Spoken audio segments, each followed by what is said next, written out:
અમદાવાદના કાંકરિયા કાર્નિવલના પ્રથમ દિવસે 1.31 લાખથી વધુ લોકોએ મુલાકાત લીધી, ત્યારે કાર્નિવલના પ્રથમ દિવસે જ નાગરિકોને પ્રવાસીઓ તરફથી મળ્યો ભારે પ્રતિસાદ. અહીં આવીને મનોરંજનની સાથે સાંસ્કૃતિક કાર્યક્રમોથી આપણી વિરાસત સાથે પણ જોડાય તેવો વિરાસત બી વિકાસ બીનો ધ્યેય પાર પડ્યો છે. હવે તો આ કાર્નિવલ માત્ર અમદાવાદ નહીં, દેશ વિદેશના લોકોના આકર્ષણનું કેન્દ્ર બન્યો છે. કાંકરિયા કાર્નિવલ નૃત્ય, સંગીત, મલ્ટીમીડિયાના વિવિધ કાર્યક્રમોની સાથે આપણી સંસ્કૃતિ અને મોડર્ન ટેકનોલોજીના સમન્વય ધરાવતા નવા ભારતનું પ્રતીક બન્યો છે.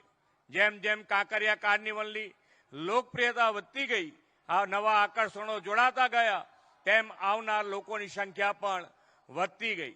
મને જણાવવામાં આવ્યું કે 2024માં 42 લાખથી વધુ મુલાકાતીઓએ કાંકરિયા લેક ફ્રન્ટનો આનંદ માણ્યો.